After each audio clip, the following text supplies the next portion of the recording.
my top 5 tips to growing good annual flowering plants for the garden.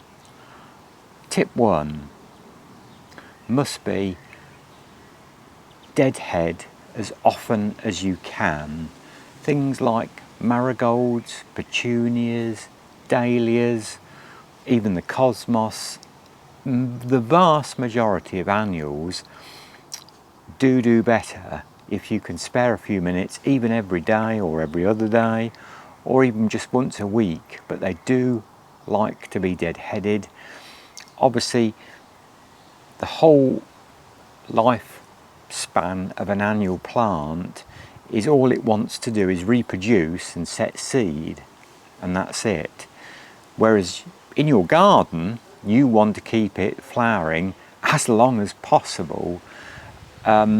You might find if you don't regularly deadhead that the plant sets seeds and then loses some of its vigour. It thinks its job's done.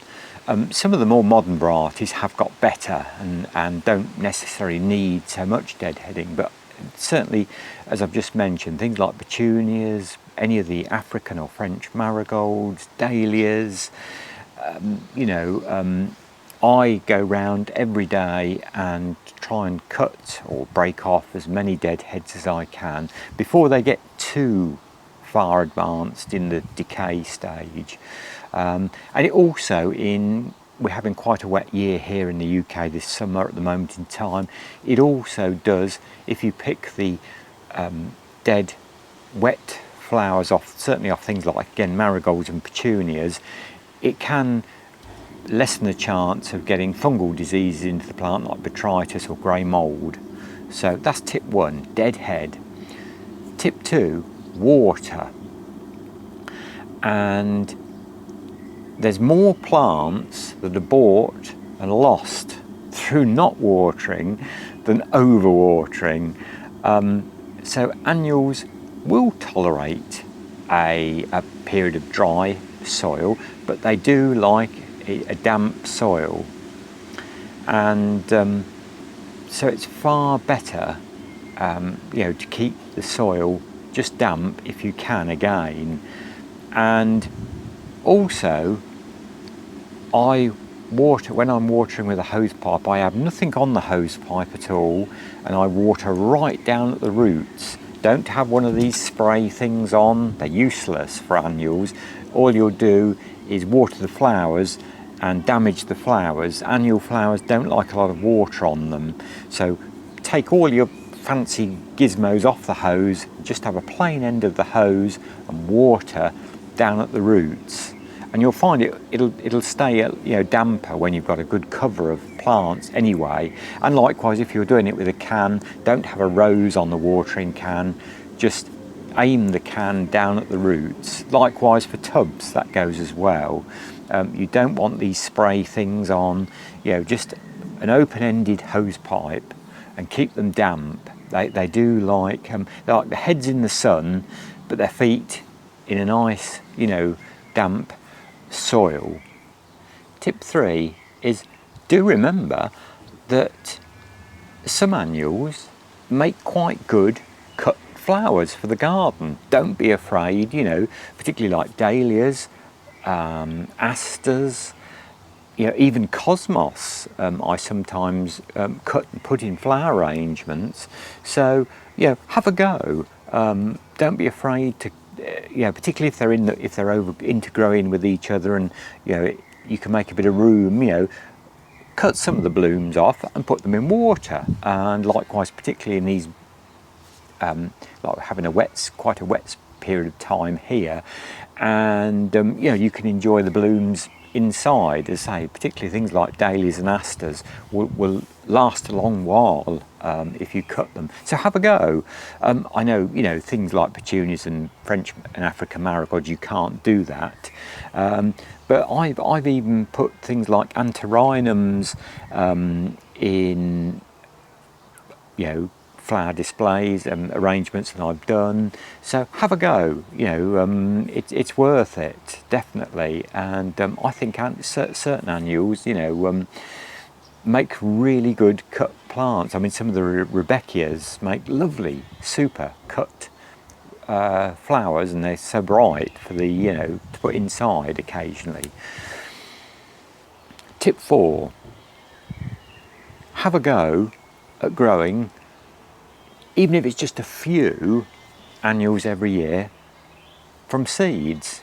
It's really worthwhile, and they are so easy, and you don't really need a greenhouse.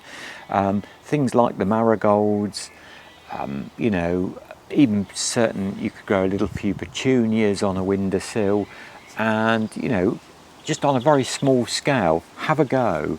I do feel with so many outlets online selling plants and garden centres these days, we are sadly losing the art very much of growing annual plants from seeds, and it is so enjoyable to watch and set, you know, from a packet, from the lovely, you know, colourful packets of seeds with the flowers on the front that you get, to plant those seeds and bring them on to fruition, and see the, you know, see the results as they bloom and flower. And I think that's really worthwhile, and I would encourage everybody to have a go at growing a few, as that, even if it's just a handful on a windowsill, a few French marigolds, it's so worthwhile. Tip 5, also do remember, annual plants really do benefit from ever so often giving them a liquid feed. I usually probably do it a couple of times a month, and I go around with a watering can, and there again, a lot of this foliar feed, the modern sort, you don't at all, if possible, want to splash it onto the leaves or blooms too much. You want to go in and get the feed on, you know, around the soil, around the roots of the plants. But that will benefit with the deadheading, which was tip 1. This will, you know, obviously keep the plants going and give them more vigour, particularly if you've had, you know, slug and snail problems. You know, giving a liquid feed mixed with water, as I say, even if you just do it when you set the plants out, and then, you know, perhaps once a month, it does, I find, prolong the flowering of the plants. There are so many good liquid fertilisers out there now, but really you want one designed for garden flowering plants. And it's certainly, you know, you often buy this stuff and think, well, has it done any good? Is it doing any good? It's costing X amount to buy this. Well, I you know, strongly recommend it. I think it does certainly prolong the life of the annuals and the flowering as well. So that's what I would say, certainly. As I say, in my case, I probably do them, you know, twice a month. And the tubs, don't forget your tubs, you know, you might want to do them a little bit more often. You know, perhaps even every 14 days you could give those a feed of a liquid fertiliser, because, you know, the plants soon exhaust what nutrients are in this modern compost, like the peat-free compost that I use anyway. So it definitely does keep the plants going longer.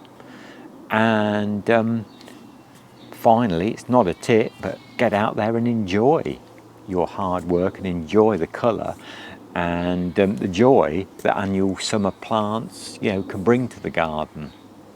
As always, thanks for watching, and wherever you are in the world, good gardening, and bye for now.